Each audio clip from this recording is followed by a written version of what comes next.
और 5 मिनट आपके आपके भगवान के, ना उसमें आपकी पत्नी, ना बच्चे, ना परिवार, ना घर, ना व्यापार, ना बिजनेस, बिल्कुल नहीं, केवल भगवान और आप। 24 घंटे में परमात्मा कम से कम आपसे 5 मिनट तो चाहता है कि मैंने मानव शरीर दिया। हम जिसकी नौकरी करते हैं 8 घंटे भागे भागे जाते हैं, सब कुछ छोड़ करके नहीं जाएंगे, तनख्वाह कट जाएगी, सस्पेंड हो जाएंगे, नौकरी से निकाले जाएंगे।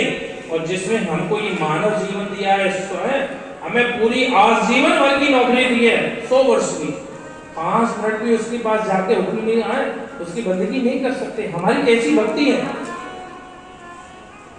वो तोता वो क्या करता है, राधा रानी इस समय कृष्ण कृष्ण रटत, राधा हो कृष्ण भई, पूछत फिरत सकल गोपिन से, मेरी राधे किते गई। जब राधा रानी कृष्ण कृष्ण रटती रटती अपने आप को भूल जाती हैं कि मैं राधा हूं, अपने आप को कृष्ण समझती हैं, उस समय वो पक्षी जगाता है, ना तू राधा स्वयं, ना तू कृष्ण स्वयं राधा, तुम कृष्ण नहीं हो, तुम राधा हो। वो पक्षी कोई और नहीं, साक्षात सुखदेव जी महाराज। एक दिन राधा रानी ने कहा, बेटा पृथ्वी पर जाकर के भगवान की भक्ति का प्रचार प्रसार करो। क्या करो? भगवान की भक्ति का प्रचार प्रसार। तो सुखदेव मुनि कहते हैं, बोले माँ, जो आपकी 2-4 मालाएं मैं यहाँ बैठ के करता हूँ, वहां जाकर कुछ भी नहीं होने वाला मुझसे, क्योंकि भगवान की माया बड़ी बलवती है, बड़ी बलवती माया है, ऐसा औंधा मुंह भटकती है, किसी को कहीं का नहीं छोड़ती। मैं नहीं जाऊंगा। एक बार व्यास जी का, बेटा माया से दूर रहना, माया बड़ी बलवती होती है, बलवान इंद्रिय ग्राम विद्वान कर्षति, बड़े बड़े विद्वानों को भी सम्मोहित कर लेती है। कई कई बहुत से चेले होते हैं ना, कुछ दिन बाद गुरु जी को उल्टा ज्ञान देने लग जाते हैं। जब चेला बन के जाते हैं तब तो गुरु जी करते हैं, जब 2-4-6 महीने हो जाए तो फिर गुरु नहीं रहते हैं, वो चेला नहीं रहते, गुरु बन जाते हैं। फिर क्या कहते हैं, महाराज जी आप कथा करते हैं? हमने कहा हाँ भैया, तो कथा से ऐसा किया करो, अब ऐसा कर लिया करो, अब ऐसा कर लिया करो, अब आपको ये करना चाहिए। बताओ, हम इंतजार कर रहे हैं कि ये तो हमारा चेला है कि हमारा गुरु है, ये तो उल्टा हमको ज्ञान देने लगा। तो कुछ दिन बाद वो गुरु नहीं, चेला नहीं रहता, गुरु बन जाता है।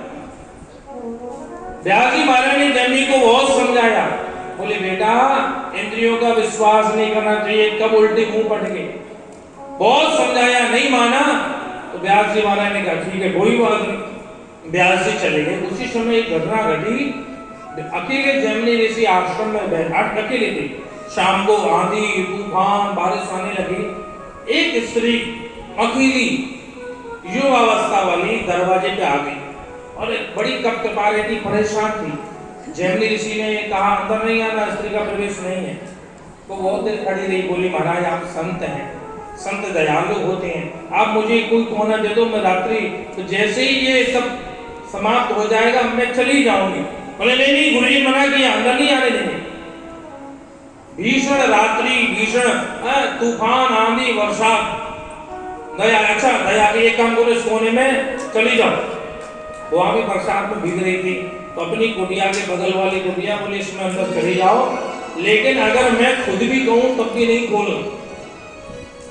उसने कहा बड़ी कृपा की महाराज आपने, वो युवती अंदर चली गई, अंदर से कुंडी लगा ली उसने। अब रात्रि का अंतिम पहर, अब उसकी इंद्रियों ने बस जवाब दिया, उसने दरवाजे का, देवी दरवाजा खोलो।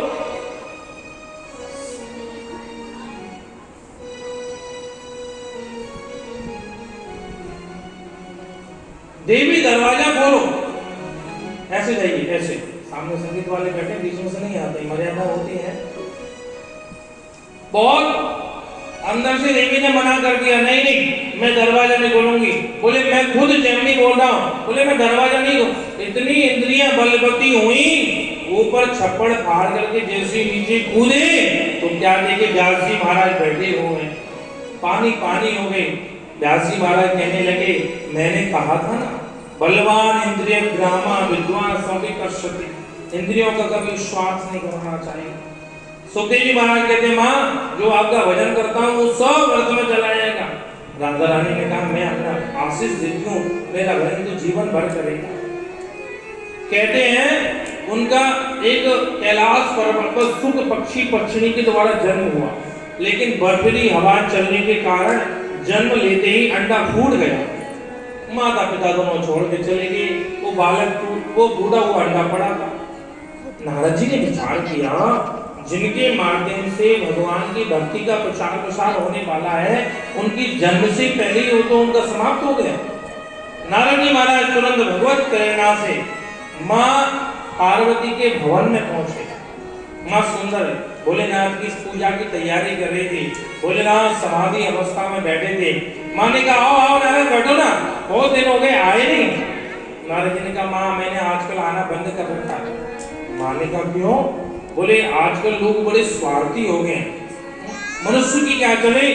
सुर नर मुनि जन की